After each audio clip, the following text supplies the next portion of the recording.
오늘 밤 잠 못 이룰 이야기를 하나 들려드리겠습니다. 전 세계 6명의 예언가가 모두 같은 해를 지목했습니다. 바로 2025년이죠. 인도의 바바 라마찬드라, 티베트의 달라이 라마, 브라질의 카를로스 미란다, 러시아의 바바 반가, 이집트의 아흐메드 알파키르, 그리고 아일랜드의 브리지트 오코너. 이들은 서로 만난 적도 없고 심지어 서로의 존재조차 몰랐습니다. 그런데 놀라운 건 첨단 AI 기후 모델과 16세기 조선의 고문서가 기이할 정도로 일치한다는 것이었어요. 클레어가 발견한 건 단순한 예언이 아니었습니다. 그것은 과학이었어요. 그리고 모든 데이터가 가리키는 곳은 오직 한 나라뿐이었습니다. 그 나라가 바로 어디일까요? 저는 클레어 윈슬로우입니다. 제네바에 있는 유엔 기후재해 예측위원회에서 수석 분석가로 일하고 있어요. 41년을 살면서 과학만을 믿고 살아왔습니다. 예언이나 미신 같은 건 한 번도 믿어본 적이 없었죠. 2025년 2월 14일 발렌타인데이 아침이었어요. 저는 평소처럼 사무실에서 전 세계 기후 데이터를 분석하고 있었습니다. 그때 동료 마이클 톰슨이 이상한 보고서를 가져왔어요. 클레어, 이거 좀 봐. 정말 이상한 일이야. 마이클이 건넨 문서를 보는 순간 저는 깜짝 놀랐습니다. 전 세계 6명의 예언가가 모두 2025년을 재앙의 해라고 지목했다는 내용이었거든요. 마이클, 이게 뭐야? 우리가 예언이나 다루는 사람들인가? 나도 그렇게 생각했어. 하지만 이거 봐봐. 이들이 묘사한 재앙의 패턴이 우리 AI 모델과 겹치는 부분이 있어. 저는 코웃음을 쳤습니다. 설마, 우연의 일치겠지. 하지만 호기심이 생겼어요. 과학자로서 모든 데이터를 검증해보고 싶었거든요. 그날 밤 저는 예언가들이 말한 내용을 우리 AI 기후 예측 모델에 입력해봤습니다. 결과는 충격적이었어요. 6명 중 4명의 예언이 우리 모델의 극한 시나리오와 70% 이상 일치했습니다. 이건 말이 안 돼. 저는 혼잣말을 했어요. 더 충격적인 건 따로 있었습니다. 마이클이 가져온 추가 자료에는 한국의 16세기 예언서도 포함되어 있었어요. 남사고라는 조선시대 인물이 쓴 책이었습니다. 격암유록이라고 해. 16세기에 쓰여진 한국의 예언서야. 저는 한국어를 모르니까 번역본을 읽어봤어요. 그런데 정말 소름이 돋았습니다. 이 고문서에 묘사된 재앙의 양상이 현재 우리가 예측하는 기후 위기와 거의 일치했거든요. 잠깐, 이건 정말 이상해. 저는 컴퓨터 앞에 앉아서 밤새 분석했습니다. 16세기 조선의 예언서와 21세기 최첨단 AI 기후 모델이 같은 결론을 내리고 있었어요. 2025년에 전 지구적 위기가 올 것이라고 말이죠. 하지만 가장 놀라운 건 다른 것이었습니다. 모든 예언가들과 한국의 고문서가 공통적으로 말하는 내용이 있었어요. 오직 한 나라만은 이 모든 재앙에서 벗어날 수 있다는 것이었습니다. 그 나라가 바로 대한민국이었어요. 한국이라고, 왜 하필 한국이지? 저는 한국에 대해 많이 알지 못했습니다. 아시아의 작은 나라, 삼성 스마트폰을 만드는 곳, K-팝의 나라 정도였죠. 그런데 왜 모든 예언이 한국을 특별하게 언급하는 걸까요? 다음 날 아침, 저는 한국에 대한 기후 데이터를 찾기 시작했어요. 한국의 지리적 위치, 기후 패턴, 자연재해 대응 능력까지 모든 걸 분석해봤습니다. 그리고 놀라운 사실을 발견했어요. 한국은 정말로 지구상에서 가장 기후 위기에 안전한 지역 중 하나였습니다. 지진도 적고 화산도 없고 해수면 상승에도 상대적으로 안전했어요. 이건 우연이 아닐 수도 있겠는데, 하지만 과학자인 저는 여전히 의심스러웠습니다. 예언이라는 게 과학적으로 맞을 리가 없잖아요. 분명히 설명 가능한 이유가 있을 거라고 생각했어요. 그날 밤 저는 더 깊이 파고들었습니다. 한국의 역사, 문화, 사회 시스템까지 모든 걸 조사해봤어요. 그리고 점점 더 이상한 패턴을 발견하기 시작했습니다. 한국은 마치 미래의 위기를 미리 알고 있는 것처럼 모든 걸 준비하고 있었어요. 재난 대응 시스템, 사회 안전망, 기술 인프라까지. 다른 나라들과는 차원이 달랐습니다. 설마 정말로.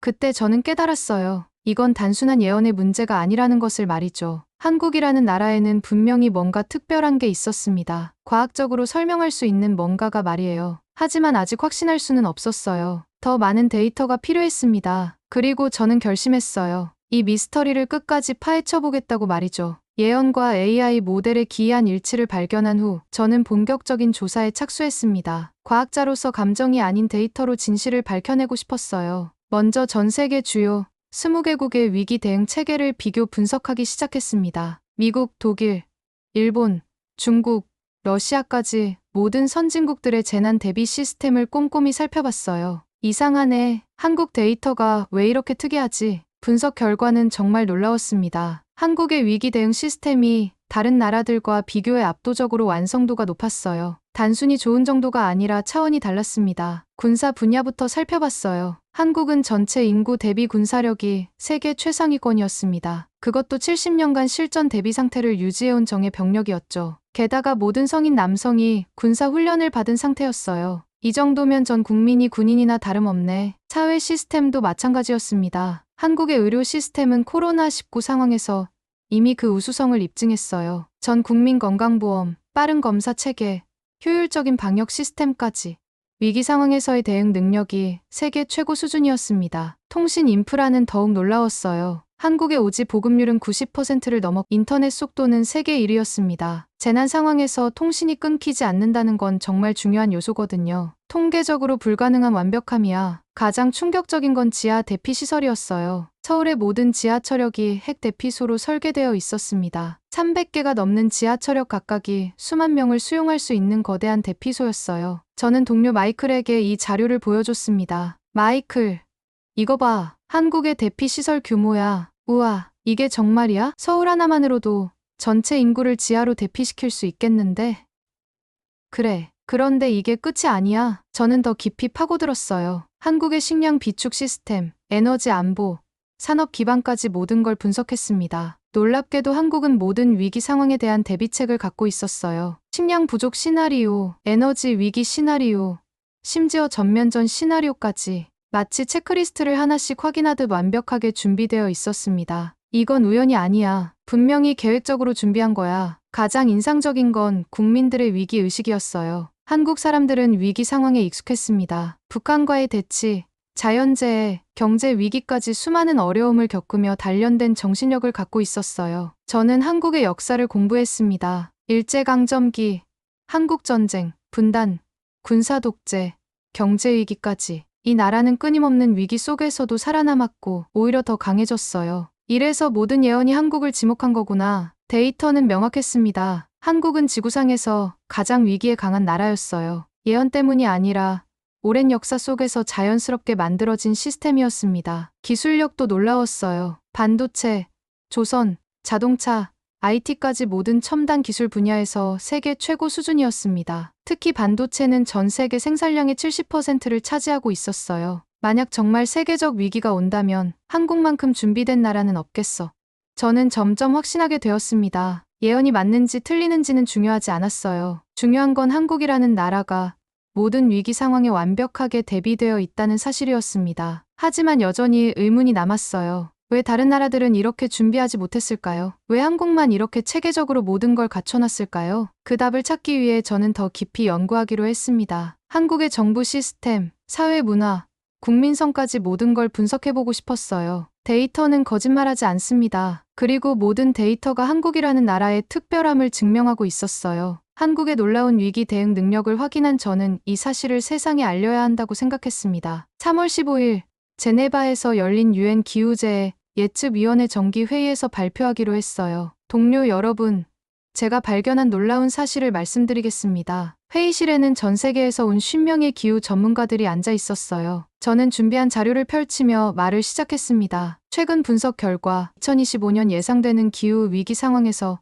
대한민국이 유일한 예외가 될 것으로 보입니다. 처음엔 조용했어요. 모두들 제 발표를 집중해서 듣고 있었습니다. 저는 계속해서 한국의 위기 대응 시스템을 설명했어요. 한국은 모든 위기 대응 지표에서 다른 국가들을 압도하고 있습니다. 재난 대피 시설, 의료 시스템, 통신 인프라, 식량 안보까지 모든 면에서요. 그때까지만 해도 반응이 나쁘지 않았어요. 몇몇 동료들이 고개를 끄덕이기도 했습니다. 문제는 제가 예언과의 연관성을 언급했을 때였어요. 흥미롭게도 이러한 과학적 분석 결과가 전 세계 예언가들의 예측과 일치합니다. 심지어 16세기 조선의 고문서와도 말이죠. 그 순간 회의실 분위기가 싸늘해졌습니다. 미국 대표인 존 워커 박사가 먼저 말을 꺼냈어요. 클레어, 설마 예언을 과학적 근거로 제시하는 건 아니겠지? 아니에요. 예언이 과학을 뒷받침하는 게 아니라 과학이 예언을 검증한 결과입니다. 독일 대표인 한스 밀러 박사가 비웃으며 말했습니다. 캠브리지 출신도 미신에 빠지나 보네. 21세기의 예언이라니. 저는 당황했어요. 제가 말하려는 건 예언이 아니라 과학적 데이터였는데 아무도 들으려 하지 않았습니다. 여러분, 제가 말하는 건 미신이 아닙니다. 순전히 데이터 분석 결과예요. 하지만 이미 늦었어요. 프랑스 대표인 피에르 루벤이 손을 들고 말했습니다. 위원장님, 이런 비과학적인 발표를 계속 듣고 있어야 하나요? 회의는 그대로 중단되었습니다. 저는 준비한 자료의 절반도 발표하지 못했어요. 회의가 끝난 후 동료들의 시선이 차가워졌습니다. 점심시간에 혼자 앉아 있는데 평소 친하게 지내던 이탈리아의 안나 로시가 다가왔어요. 클레어, 정말 예언 같은 걸 믿는 거야? 안나, 내가 39년간 과학만 믿고 살아왔는데 갑자기 미신을 믿겠어. 데이터를 봐봐. 한국의 시스템이 정말 대단하다고. 그건 인정해. 하지만 예언을 끌어들이는 순간 모든 게 이상해져. 그날 오후 더 충격적인 일이 벌어졌습니다. 영국의 가디언지에서 기자가 전화를 걸어온 거예요. 윈슬로우 박사님, 오늘 UN 회의에서 예언을 과학적 근거로 제시했다는 게 사실인가요? 누가 그런 말을 했나요? 저는 단지 데이터 분석 결과를 발표한 것뿐입니다. 하지만 다음날 신문에는 전혀 다른 내용이 실렸어요. 캠브리지 출신 기후 전문가, 한국 예찰론으로 UN 회의 중단시켜. 기사는 더 가혹했습니다. 클레어 윈슬로우 박사는 오랜 과학자 경력에도 불구하고 최근 동양의 신비주의에 빠져 객관적 판단력을 잃은 것으로 보인다고 썼어요. 그 기사가 나간 후 제 상황은 급격히 악화되었습니다. 동료들이 저를 피하기 시작했어요. 복도에서 마주쳐도 인사만 대충 하고 지나갔습니다. 일주일 후 더 심각한 일이 벌어졌어요. 위원회 위원장인 로버트 스미스가 저를 호출했습니다. 클레어, 최근 자네의 행동이 위원회 신뢰도에 악영향을 미치고 있네. 위원장님, 저는 과학적 데이터를 바탕으로 자네가 예언을 언급하는 순간 모든 게 끝이야. 우리는 과학기관이지 점술집이 아니거든. 그럼 한국 데이터는 어떻게 설명하시겠어요? 정말로 놀라운 위기 대응 능력인데요. 한국이 준비가 잘 된 나라라는 건 인정해. 하지만 그걸 예언과 연결시키는 순간 모든 게 황당해져. 결국 저는 한 달간 무급휴직 처분을 받았습니다. 38년간 쌓아온 과학자로서의 신뢰가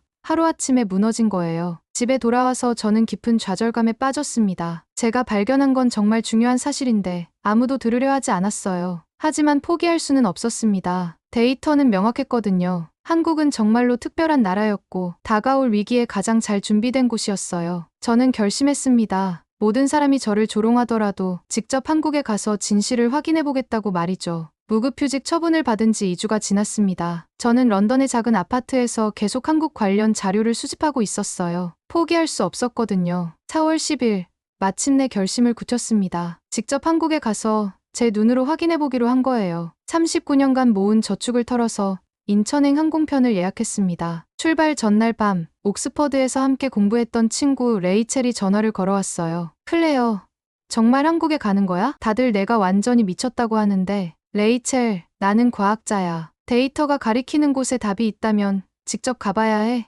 하지만 언어도 모르고 아는 사람도 없잖아. 그래도 가야 해. 뭔가 중요한 게 있다는 확신이 들어. 4월 12일, 저는 히드로 공항에서 인천행 비행기에 올랐습니다. 12시간 30분의 긴 여행이었어요. 기내에서 한국어 기초 회화책을 펼쳤지만 머리에 들어오지 않았습니다. 정말 제대로 된 선택일까? 불안감이 엄습했어요. 하지만 인천공항에 도착하는 순간 뭔가 다른 걸 느꼈습니다. 공항 자체가 완전히 다른 차원이었어요. 깨끗하고 체계적이고 모든 게 완벽하게 작동하고 있었습니다. 입국 심사대에서 젊은 공무원이 영어로 물어봤어요. 방문 목적이 어떻게 되세요? 연구 목적입니다. 한국의 위기 관리 시스템을 공부하고 싶어서 왔어요. 아, 연구자시군요. 환영합니다. 한국에서 좋은 연구 성과 거두시길 바랍니다. 정말 친절했어요. 게다가 영어를 완벽하게 구사했습니다. 공항철도를 타고 서울로 향하는데 또 다른 충격을 받았어요. 기차가 정말 빨랐거든요. 그리고 모든 승객들이 질서정연하게 앉아 있었습니다. 이 나라 사람들은 뭔가 다르네. 서울역에 도착해서 지하철을 타려는데 제가 분석했던 자료가 실제로 눈앞에 펼쳐졌어요. 지하철역이 정말 거대했습니다. 그리고 곳곳에 비상구와 대피로 표시가 선명하게 되어 있었어요. 정말로 핵 대피소구나.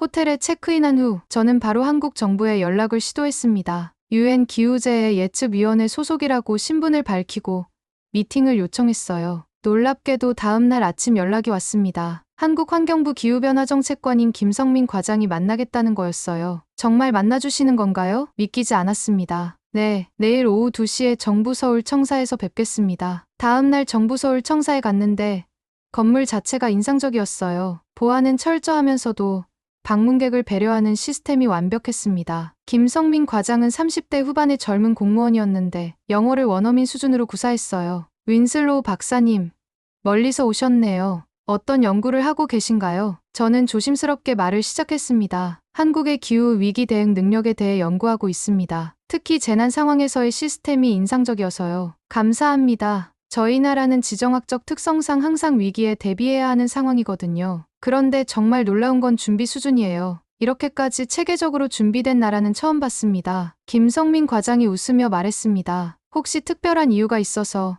한국에 관심을 갖게 되신 건가요? 저는 잠시 망설였습니다. 예언 얘기를 해도 될까요? 하지만 이미 여기까지 온 이상 솔직하게 말하기로 했어요. 사실은 어떤 예언 때문입니다. 김성민 과장의 표정이 약간 굳어졌지만 놀라지는 않았어요. 아, 그 정보 말씀이시군요. 저희도 알고 있습니다. 네, 제가 깜짝 놀랐습니다. 유엔을 통해 공유받은 정보죠. 전 세계 예언가들이 한국을 언급했다는. 그럼 정부에서도 이걸 알고 계신 건가요? 김성민 과장이 고개를 끄덕였습니다. 네, 하지만 저희는 예언 때문에 준비하는 게 아닙니다. 예언과 관계없이 원래부터 이런 시스템을 갖추고 있었어요. 그 순간 저는 깨달았습니다. 한국은 예언을 믿어서 준비한 게 아니었어요. 원래부터 이런 나라였던 거예요. 그럼 이 모든 준비는 저희의 역사입니다. 70년간 분단 상황에서 살아왔고 자연재해도 많이 겪었거든요. 자연스럽게 모든 위기에 대비하게 된 거죠. 저는 감동받았습니다. 예언이 맞아서가 아니라 이 나라 사람들이 정말 대단해서였어요. 박사님, 혹시 더 자세한 자료를 보고 싶으시면 내일 국립재난안전연구원을 방문해 보시는 게 어떨까요? 그날 밤 저는 호텔에서 한강을 바라보며 생각했습니다. 이 나라에 정말로 답이 있는 것 같았어요. 한국에 온 지 한 달이 지났습니다. 매일 새로운 발견의 연속이었어요. 국립재난안전연구원, 한국환경정책평가연구원, 심지어 청와대까지 견학할 수 있었습니다. 한국 정부의 배려 덕분이었죠. 그런데 6월 들어서면서 전 세계에서 이상한 일들이 벌어지기 시작했어요. 제가 예측했던 시나리오들이 하나씩 현실이 되고 있었습니다. 6월 3일, 첫 번째 충격적인 소식이 들려왔어요. 유럽에서 대규모 정전이 발생한 거였습니다. 독일, 프랑스, 이탈리아까지 전력망이 마비되었어요. 정말 시작된 건가? 저는 호텔에서 BBC 뉴스를 보며 불안해했습니다. 하지만 한국의 반응은 놀라웠어요. 김성민 과장이 전화를 걸어왔습니다. 박사님, 유럽 상황 보셨죠? 저희 정부에서 긴급 지원을 준비하고 있습니다. 지원이요? 이런 상황에서요? 네, 휴대용 발전기와 기술진을 보낼 예정입니다. 저희는 이런 상황에 대비해놨거든요. 정말 믿기지 않았어요. 다른 나라들이 내부 혼란에 허덕일 때 한국은 오히려 도움을 주려 하고 있었습니다. 6월 10일, 더 심각한 일이 벌어졌어요. 중국과 대만 사이에 무력 시위가 시작된 거였습니다. 양측 군함들이 대만 해협에서 대치하기 시작했어요. 서울 거리를 걸어보니 사람들이 놀랍도록 평온했습니다. 뉴스는 보지만 크게 동요하지 않았어요. 카페에서 커피를 마시고 한강에서 운동하고 평상시와 똑같았습니다. 정말 신기한 사람들이야. 저는 감탄했어요. 6월 15일, 영국에서도 심각한 문제가 터졌습니다. 스코틀랜드 독립 지지자들이 에든버러에서 대규모 시위를 벌인 거예요. 일부는 폭동으로 번졌습니다. 이때 한국 외교부에서 놀라운 성명을 발표했어요. 대한민국은 주변국의 평화와 안정을 위해 중재 역할을 할 준비가 되어 있습니다. 중재 역할이라고요? 이런 상황에서요? 김성민 과장과 만났을 때 물어봤습니다. 과장님, 정말 한국이 중재를 할 수 있을까요? 박사님, 저희는 70년간 분단 상황에서 평화를 유지해왔어요. 갈등 해결의 노하우가 있습니다. 6월 20일, 미국에서도 충격적인 발표가 나왔어요. 태평양 함대를 괌으로 재배치한다는 거였습니다. 사실상 동아시아에서 후퇴하는 셈이었어요. 이 소식을 들은 한국의 반응이 정말 놀라웠습니다. 이재명 대통령이 국민들에게 특별 담화를 발표한 거예요. 국민 여러분, 지금 전 세계가 어려운 상황입니다. 하지만 우리는 두려워할 필요가 없습니다. 우리에게는 세계 최고의 기술과 시스템이 있습니다. 그리고 무엇보다 우리에게는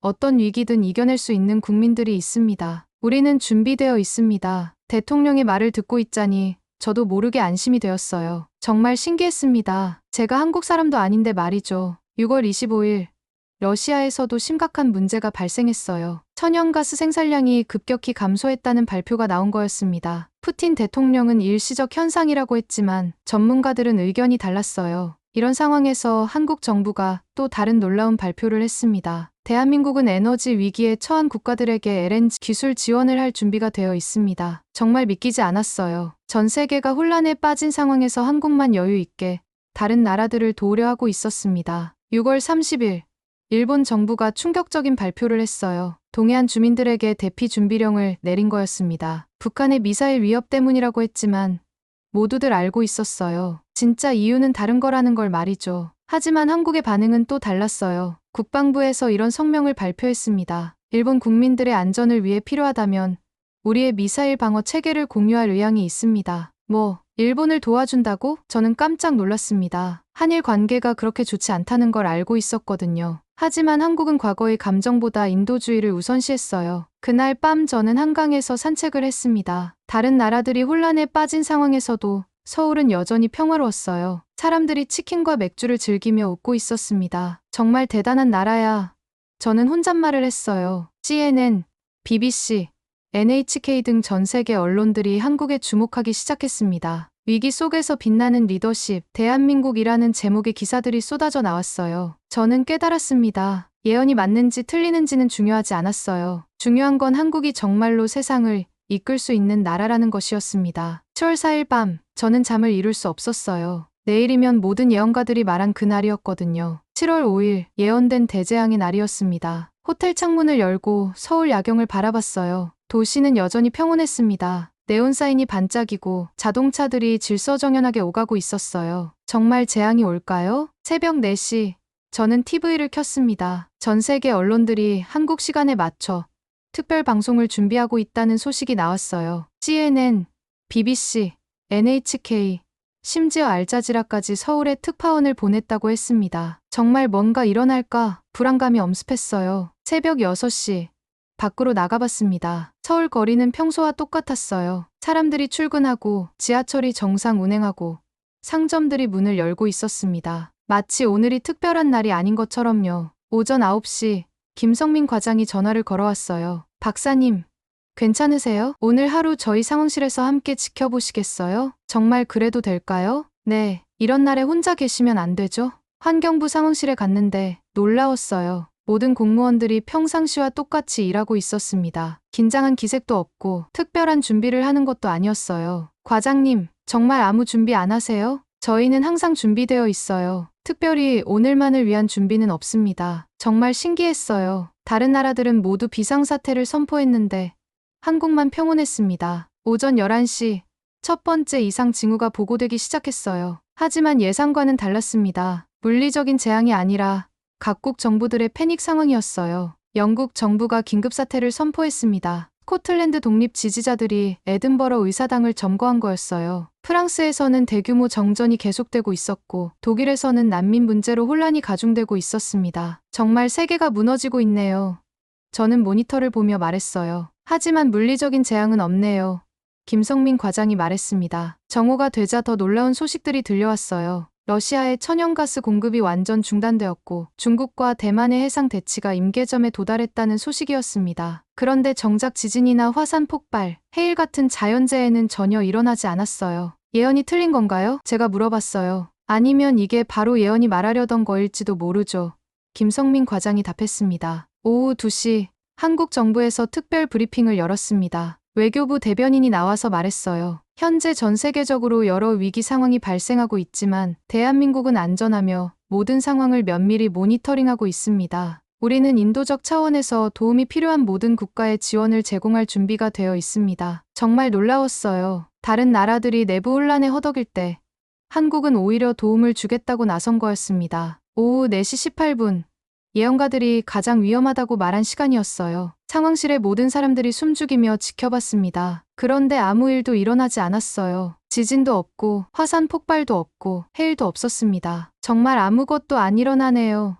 저는 안도의 한숨을 쉬었어요. 오후 6시, 전 세계 언론들이 일제히 보도를 시작했습니다. 예언된 재앙은 일어나지 않았다. 하지만 세계 질서는 요동치고 있다. 한국만이 안정을 유지하고 있다는 내용이었어요. 오후 8시, 이재명 대통령이 국민들에게 특별 담화를 발표했습니다. 국민 여러분, 오늘 하루 전 세계가 주목하는 가운데 우리는 평온을 유지했습니다. 이것이 바로 대한민국의 힘입니다. 우리는 예언을 믿지 않았지만 모든 상황에 대비했습니다. 그 결과 어떤 위기든 극복할 수 있다는 자신감을 얻었습니다. 앞으로 대한민국은 전 세계 평화와 안정을 위해 더 큰 역할을 하겠습니다. 밤 10시, 더욱 놀라운 뉴스가 나왔어요. 북한의 김정은이 갑자기 남북 평화 회담을 제안한 거였습니다. 역사적 전환점에서 평화의 길을 선택하겠다고 발표했어요. 자정이 되어 7월 5일이 끝났습니다. 예언에서 말한 대재앙은 일어나지 않았어요. 하지만 뭔가 더 중요한 일이 일어났습니다. 한국이 전 세계의 중심에 서게 된 거예요. 위기 상황에서 흔들리지 않고 오히려 다른 나라들을 이끌어가는 모습을 보여줬습니다. 예언이 맞았나? 저는 생각했어요. 아니면 이게 바로 예언이 진짜 말하려던 거였을까? 그날 밤 저는 한강을 바라보며 깨달았습니다. 중요한 건 재앙이 일어나느냐 아니냐가 아니었어요. 중요한 건 그 상황에서 어떻게 대응하느냐였습니다. 그리고 한국은 완벽한 답을 보여줬어요. 7월 5일이 지나고 일주일이 흘렀습니다. 예언된 재앙은 일어나지 않았지만 세상은 완전히 바뀌어 있었어요. 각국의 위기 상황은 계속되었고 한국의 위상은 하루가 다르게 높아졌습니다. 7월 8일, 정말 놀라운 일이 벌어졌어요. 중국의 시진핑 주석이 갑자기 서울을 방문한 거였습니다. 사전 예고도 없는 전격 방문이었어요. 중국 주석이 왜 갑자기 한국에 와요? 저는 김성민 과장에게 물어봤습니다. 한국의 중재 역할을 요청하기 위해서입니다. 대만과의 갈등을 평화적으로 해결하고 싶다고 하네요. 정말 믿기지 않는 일이었어요. 중국이 한국의 도움을 요청하다니요. 같은 날 오후 대만의 차이잉원 총통도 화상으로 한국 정부와 긴급 회담을 했습니다. 중국과의 평화협상에 한국이 중재 역할을 해달라는 요청이었어요. 정말 한국이 중국과 대만 사이를 중재할 수 있을까요? 저는 의문스러웠어요. 가능합니다. 저희는 70년간 분단 상황에서 평화를 유지해왔거든요. 갈등 조정의 노하우가 있어요. 7월 10일, 더욱 놀라운 소식이 들려왔습니다. 러시아의 푸틴 대통령이 우크라이나와의 평화협상을 위해 서울에서 만나자고 제안한 거예요. 서울에서요? 왜 하필 서울에서요? 한국이 중립적이고 신뢰할 수 있는 나라라는 인식이 생긴 거죠. 특히 7월 5일 우리가 보여준 안정성 때문일 겁니다. 정말 그랬어요. 한국은 위기 상황에서도 흔들리지 않는 나라, 평화를 만들어갈 수 있는 나라라는 이미지를 얻게 되었습니다. 7월 12일, 가장 놀라운 일이 벌어졌어요. 북한의 김정은이 판문점을 통해 남한에 들어온 거였습니다. 그것도 완전히 깜짝 방문이었어요. 긴급 속보입니다. 북한 김정은 위원장이 판문점을 통해 남한에 입경했습니다. 저는 TV 뉴스를 보며 깜짝 놀랐어요. 김정은이 청와대가 아닌 여의도 국회의사당으로 향하고 있다는 소식이 나왔습니다. 국회로요? 왜 국회로 가죠? 몇 시간 후 그 이유를 알 수 있었습니다. 김정은이 국회에서 남북 통일에 대한 역사적 연설을 하겠다고 한 거예요. 국회의사당 앞에는 수만 명의 시민들이 모였습니다. 저도 그 자리에 있었어요. 긴장감과 기대감이 뒤섞인 분위기였죠. 김정은이 국회 연단에 섰을 때 의사당이 조용해졌습니다. 그리고 그가 한 말은 정말 역사적이었어요. 존경하는 대한민국 국민 여러분, 오늘 이 자리에 선 것은 평화와 통일을 위해서입니다. 지난 70년간 우리는 대립해왔습니다. 하지만 이제는 달라져야 합니다. 전 세계가 혼란스러운 이 시기에 우리 민족만이라도 평화의 모범을 보이고 싶습니다. 국회에서 박수가 터져나왔어요. 정말 믿기지 않는 순간이었습니다. 그리고 김정은은 더욱 놀라운 말을 했어요. 저는 조선민주주의인민공화국의 모든 핵무기를 완전히 폐기할 것을 약속합니다. 그리고 대한민국과 함께 평화 통일을 위한 구체적인 로드맵을 만들어 나가겠습니다. 이때 국회가 완전히 들썩였어요. 의원들이 기립박수를 치고 방청석에서는 감격의 눈물을 흘리는 사람들이 있었습니다. 저도 모르게 눈물이 나왔어요. 평화 통일은 더 이상 꿈이 아닙니다. 현실입니다. 우리 함께 새로운 역사를 써나갑시다. 7월 15일, 전 세계 언론들이 서울 기적이라는 표현을 쓰기 시작했어요. CNN은 한국이 보여준 리더십이 세계를 바꾸고 있다고 보도했습니다. BBC는 21세기 새로운 평화의 중심지, 서울이라는 특집을 내보냈어요. 일본의 기시다 총리도 서울을 방문해서 한일 관계 정상화를 논의했습니다. 한국의 평화 리더십을 배우고 싶다고 말했어요. 독일의 숄츠 총리는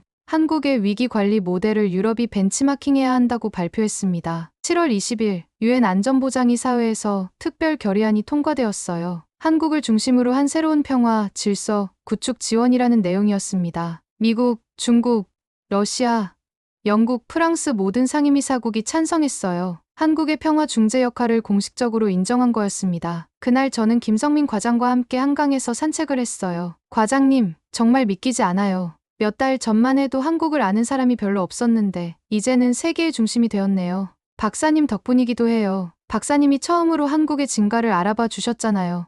아니에요. 한국이 원래 이런 나라였던 거죠. 저는 그냥 발견한 것뿐이에요. 한강에서 바라본 서울의 야경이 정말 아름다웠어요. 이제 이 도시가 단순한 한국의 수도가 아니라 세계 평화의 중심지가 된 거였습니다. 예언이 맞았는지 틀렸는지는 중요하지 않았어요. 중요한 건 한국이 정말로 세상을 바꿀 수 있는 나라라는 것이었습니다. 그리고 저는 그 변화의 현장에 있었어요. 7월이 끝나갈 무렵 제게 놀라운 제안이 들어왔습니다. 서울대학교 환경대학원에서 특별교수 자리를 제안해 준 거예요. 한국의 위기관리 모델과 국제평화 구축을 연구하는 새로운 학과를 만든다고 했습니다. 정말 제가 그런 자리에 적합할까요? 저는 의심스러웠어요. 서울대 환경대학원장인 이정우 교수가 말했습니다. 윈슬로우 교수님은 한국의 진정한 가치를 세계에서 가장 먼저 발견하신 분이에요. 이제 그 경험을 학문적으로 체계화할 때입니다. 8월 1일, 저는 정식으로 서울대학교 특별교수가 되었어요. 런던에서 쫓겨나듯 떠나온 지 4개월 만에